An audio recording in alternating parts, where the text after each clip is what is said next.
Hey, good morning, everyone. Happy Friday, 7:30 a.m. Price of Bitcoin currently at $9,116.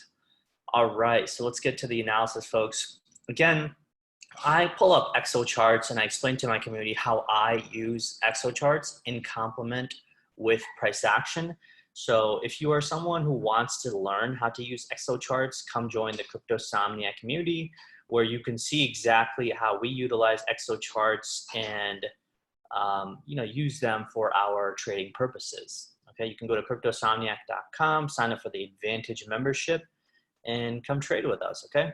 One thing that you get in the Cryptosomniac Advantage membership is the Bitcoin analysis section where we put out updates multiple hours through the day, as well as an evening update, just like the video that you're seeing right now. And in that, I clearly outline the positions I'm looking forward to, where I'm looking to go long or short, where I'm looking to essentially either hold my position. Yeah. So anyway, I hope you guys come join. So let's get to the analysis, all right?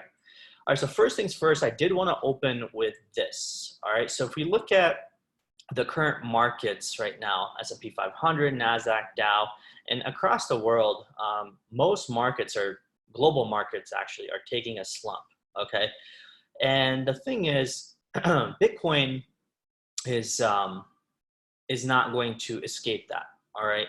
Because as you very well know, that when we start pulling up the S&P 500 over here, right? So I want to show you guys this. I find this really interesting because check this out. Okay, so if I put this BTC US dollar, right, and we start comparing the movements for the last, say, several days, look how well they've aligned with the S&P 500, right? I mean, pretty much every single movement all the way down, the S&P 500 and Bitcoin have moved along pretty well. Okay, and so now that the pre-market of the S&P 500, NASDAQ, and Dow are all opening, right? The stock futures are opening negative 2.6, negative 2.1, and negative 2.0. I would figure that this is going to get priced into Bitcoin as well. Now, I'm someone who does believe that Bitcoin is not really correlated with the stock market, really, but I've done enough research to realize that in terms of the cycles of the stock market, Bitcoin does cycle with it. Okay, so if I give you an example right here, over here in December 2018, right, when we found this bottom right here, okay, we can make the same argument over here, right? So where's December 2018? Okay, the same thing right there. We created a bottom right there for Bitcoin, and then we rallied, right? And that's what the S&P 500 did after creating a bottom. And then same thing over here, where was it?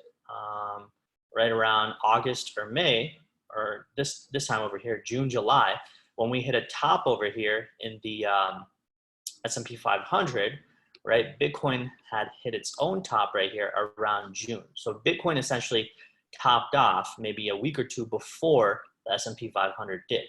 So you could see that the speculative assets, it seems like, lead the market when it comes to sell-offs or potential bottoms being created first, okay? And that's not always the case. I think maybe sometimes the S&P 500 will lead the case too, and then the Bitcoin, Bitcoin will follow.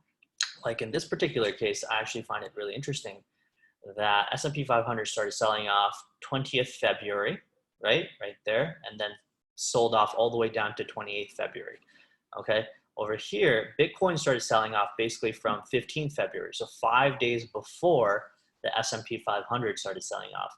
So the point is that I've often seen speculative assets, right, like Bitcoin, to be the first ones to get sold off because, again, this whole notion of safe haven and all that garbage is just not there yet. It's really just a marketing scheme that people tell you. Because Bitcoin has not proven itself in tough environments, especially when you have global sell-offs like this. Bitcoin sold off faster and harder than even the stock market. So what does that tell you? It's clearly not a safe haven. It's just a speculative asset, right? And during times of economic turmoil, you are least inclined to hold an asset that has so much volatility and so much risk carried with it, such as Bitcoin, okay? So the point is that I don't think Bitcoin will be able to escape if the market keeps falling, okay? And we don't really know how this whole coronavirus scare, how companies own supply chain in China is impacted by this coronavirus, because clearly it's already starting to impact the supply chain of American companies too, like Walmart and Apple and Tesla, right? So it's now being priced into the market, right? Here's something, okay? If we start looking at United Airlines, where is it? United Airlines. Oh, Airlines, right there, UAL. Okay, so this is obviously, you know, one of the main factors of airline stocks like this getting sold off, as you can see, right? And this was something that was pointed out to us by our resident equities analyst, Faisal. Okay, he takes a look at these stocks on a day-to-day basis, right? And we get to understand how the market overall is reacting. You can see from basically beginning of February, right, or middle of February, this stock is essentially down 35, 40%. And it's essentially down 50% basically from this distribution high right here, as you can see, right? So the point is that the market is now starting to price in, first of all, overvaluations of, you know, key stocks like this, and even, you know, say something like Apple or Facebook. And it's now starting to really start selling off aggressively, okay? And so I don't think that Bitcoin will be able to hold these 9,000, 9,100 highs if the global markets are looking like they want to keep selling off, okay? So we need to be careful in assessing how, you know, the traditional markets are looking, and then see how Bitcoin reacts too. All right, so with that being said, even if we start looking at the technicals, as I've told you guys before, right? So this is basically where we are, okay? Basically, we're over here, all right? So let me turn off the volume, okay? So what we have right now is this.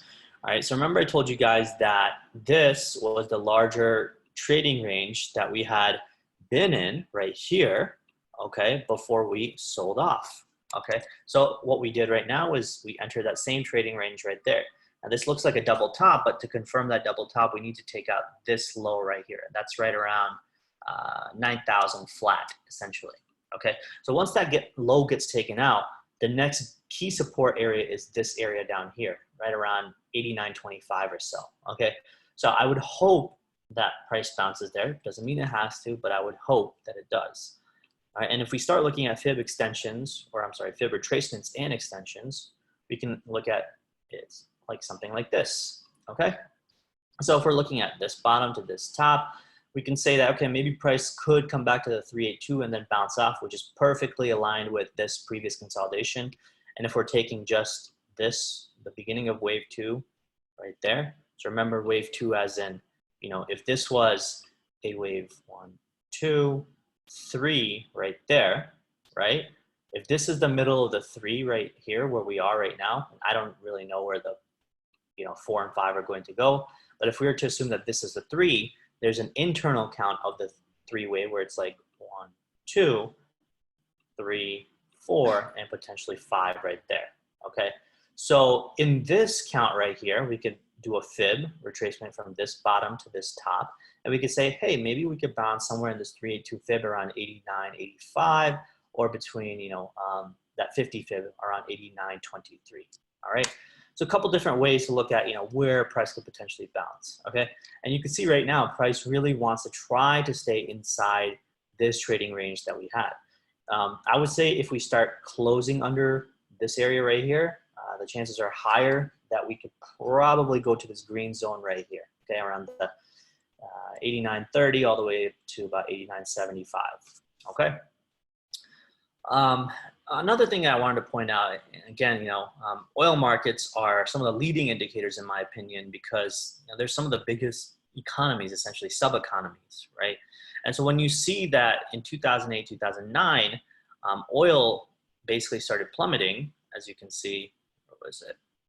Over here, the oil markets signals the GDP growth in 2020 will be below 3%, levels not seen since the credit crisis right there in 2009, right?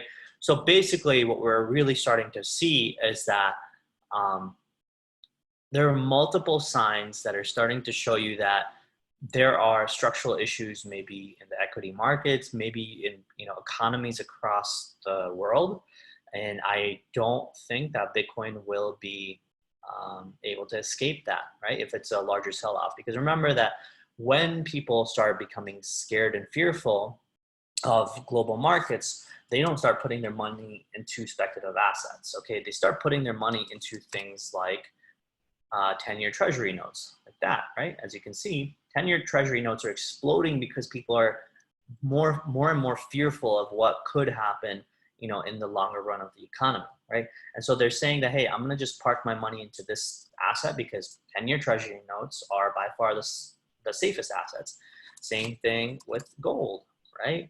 I would say gold should be taking off. See, there you go. Gold is taking off as well. So this means that people are, for the most part, becoming a little bit more fearful of the environment that we are in and the environment that we have basically created.